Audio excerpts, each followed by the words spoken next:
It is week 5 of college football on deck. Number 15, Tennessee and Mississippi State are going to meet in a battle of a great offense versus a great defense. So Tennessee averaging just over 53 points per game this season.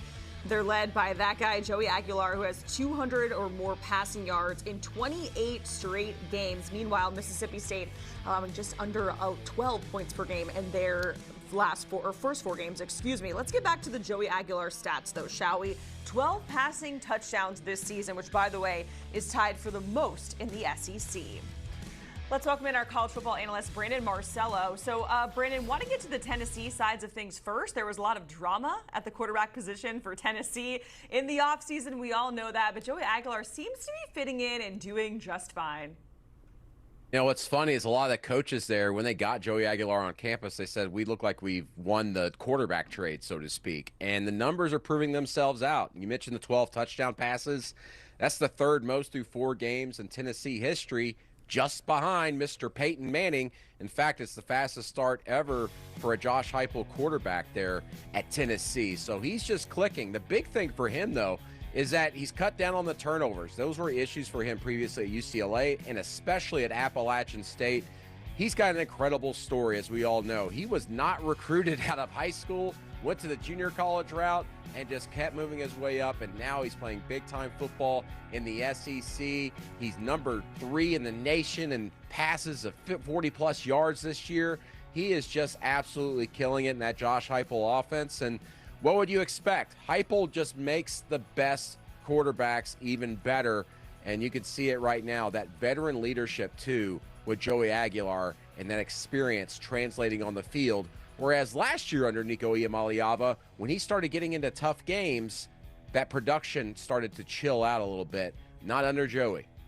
Yeah, we see it there, that Tennessee offense in the ranks, first, and second. So obviously, he is your player to watch here for Tennessee, Brandon. So, I mean, just how much of his success as a whole, or the team's success as a whole, really depends on him moving forward throughout the season, not only in this game, but beyond that. Oh, absolutely. I mean, obviously, he's got the ball in his hand on every snap practically, but also he just needs to continue to trim down the turnovers. Don't start having all these turnover problems that you've had in the past. We can't afford to see him in the future have a 2-interception game and maybe a fumble here and there. Those were issues that always came up, especially at Appalachian State. He put up good numbers, but the interceptions would end up hurting them in some really tight games. But also, I think they need to mix things up, maybe improve upon what they've already got in the playbook, expand things a little bit, try some new things out to catch all these other defenses kind of off kilter a little bit. Because Joey Aguilar, he's got the arm strength. He's got a gigantic, monstrous arm throwing the ball downfield. As I mentioned earlier, this guy is hitting long bomb after long bomb, ranking 3rd in the nation at 50-yard passes or more, and that's going to continue to go up. It isn't like he's someone who hasn't faced any good defenses. He just faced Georgia, and I know they lost. They went to overtime in a game that Tennessee should have won, but he was prolific. He was awesome in that game, and if he could do that against Georgia's defense, he can do it against any defense he's going to face this season. I was going to say, it feels like Tennessee should be sitting at 4-0, but they're not. Obviously, we know how that Georgia game played out. Mississippi State, they are sitting at 4-0, but this is kind of their first true SEC test. I mentioned the defense. They've been playing so well, averaging just under 12 points per game here. This is a whole other beast with Tennessee, of course, but how much are we going to learn about this Mississippi State squad from this game? We're going to learn a whole lot because the start to this season, despite being 4-0, isn't much different from last season. Remember, last season they went 2-10. Their schedule is very similar, and they went on the road and almost beat Arizona State. Well, they finally beat Arizona State this year in a tight game, but it was at home, so they got that advantage there. But if you look at this roster, it's bigger up front, and it's so much faster at the skill positions. I talked to several coaches there this week. I talked to one of their best players there in Brennan Thompson and their quarterback Blake Shapen. They are just faster. They're more on the same page this season. They are really looking like an SEC team finally. And when you couple that with the defense, as you said, only allowing 11.8 points per game, that's the best start by the defense in 4 games since 1999. And if you're old enough to remember those defenses under Joe Lee Dunn at Mississippi State, boy, were they salty. But this is a different animal. Arizona State's offense hasn't been as explosive as we saw last year, so I don't think you can really judge Mississippi State completely with a full picture here, but you will after this week because Tennessee is going to be one of the best offenses they face this entire season. Yeah, that defense back in 1999 was letting up about 7 points per game, to your point there. Absolutely insane. Your impact player to watch is Brennan Thompson. I know you mentioned you just spoke to him. What did you learn from that conversation? Tell us a little bit about it, Brandon. I've always heard rumblings around him that they think he might be the fastest player in college football. Well, Brennan Thompson told me I'm definitely the fastest football player. In fact, his teammates were saying he doesn't run the 40-yard dash because he doesn't want to know what his 40-yard dash time is before he goes to the NFL Combine. But I was told by one of their coaches there that he ran 23 miles per hour on a GPS here in the offseason.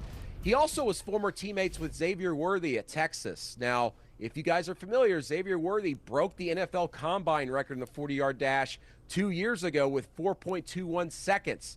Well, he looks forward, Brennan Thompson, to being able to run the NFL Combine 40-yard dash here in the near future. He says he's going to be very, very interested to see how he stacks up. But Brennan Thompson's been a big key to their success. He's one of their top 2 receivers, and he caught that game-winning touchdown pass against Arizona State, found a soft part in the middle of the field, and then blew past by the entire defense. He's number 1 in the nation, tied for number 1 in the nation in yards, 50-yard passes or more, and catches. The guy's just a blazer and has really added another dynamic to this Mississippi State offense and this air raid attack.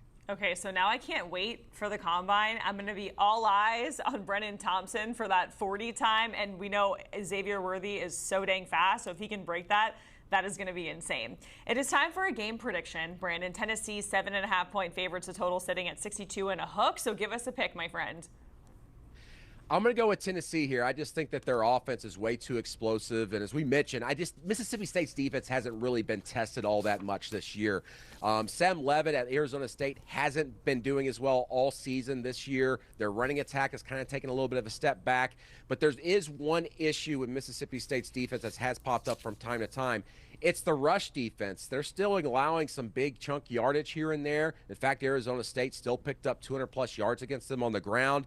Tennessee, though, loves to throw the ball. They're going to stretch the field, but I think they're going to get more than their fair share of yards on the ground. I think Tennessee wins, and I also think the Vols cover here. All right, Brandon, we certainly appreciate it giving us a Tennessee-Mississippi State preview. All going down tomorrow, 4:15 Eastern, 23 miles per hour. That's insane. I cannot get over that. For more really cool stories and all the stories behind the headlines in college football, make sure you check out College Football Insiders, our college football podcast here at CBS Sports. You can watch right now by scanning that QR code on your screen.